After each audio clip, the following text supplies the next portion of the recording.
Hello, namaste.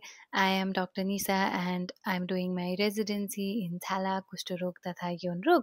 यहाँ पिक्चरमा देख्नु भए जस्तो मुख्यतया हाम्रो टाउकोमा गोलो गोलो गरेर अथवा चक्का चक्का गरेर कपाल झर्ने समस्यालाई हामी एलोपेसिया एरियाटा भनेर भन्छौँ। यसको खासै नेपाली अनुवाद चाहिँ छैन।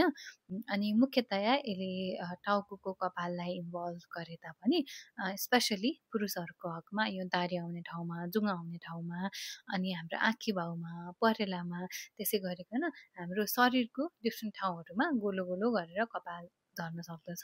एलोपेसिया एरेटा निम्त्याउने एकदम धेरै फ्याक्टर्सहरू भए तापनि हामीले प्राइमेरीली चाहिँ यसलाई अटोइम्युन डिजिज भनेर भन्छौँ। एलोपेसिया एरेटा चाहिँ थाइरोइड डिसअर्डर्स हुने बिरामीहरूमा चाहिँ एसोसिएटेड हुन्छ भनेर पनि भन्छ। त्यही भएर हामी तपाईँको थाइरोइड टेस्टहरू पनि गर्छौँ। एलोपेसिया एरेटा सुरु हुँदाखेरि एउटा सानो सिक्का आकारमा कपाल झरेर सुरु हुन्छ। अनि अब जस्तो फ्रन्टतिरै अगाडितिर कपाल झऱ्यो भने त पेसेन्टले नोटिस पनि गर्नुहुन्छ। तर सिन्स अब यसमा चाहिँ बिरामीलाई चिलाउने, पोल्ने खासै हुँदैन।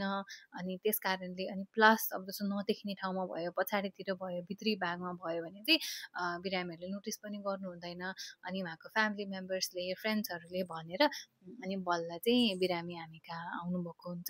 एलोपेसिया एरेटा एकदमै कमन इलनेस हो। हामी एभ्री डे जस्तो पेसेन्टहरू हेरेर आउँछौँ। अनि यसको प्रोग्नोसिस भनेको कपाल आउने चान्स पनि एकदम राम्रो छ। तर त्यो भन्दै गर्दा फ्यु कुराहरू चाहिँ हामीले याद गर्नुपर्ने जरुरी छ। त्यो के भन्दा एलोपेसिया एरेटाले जस्तो हाम्रो पुरै टाउकोको सबै कपालहरू झऱ्यो भने त्यसलाई हामी एलोपेसिया टोटालिस भन्छौँ। त्यसै गरिकन त्यसले हाम्रो शरीरको कपालहरू पनि झऱ्यो भने हामी त्यसलाई एलोपेसिया युनिभर्सालिस भन्छौँ।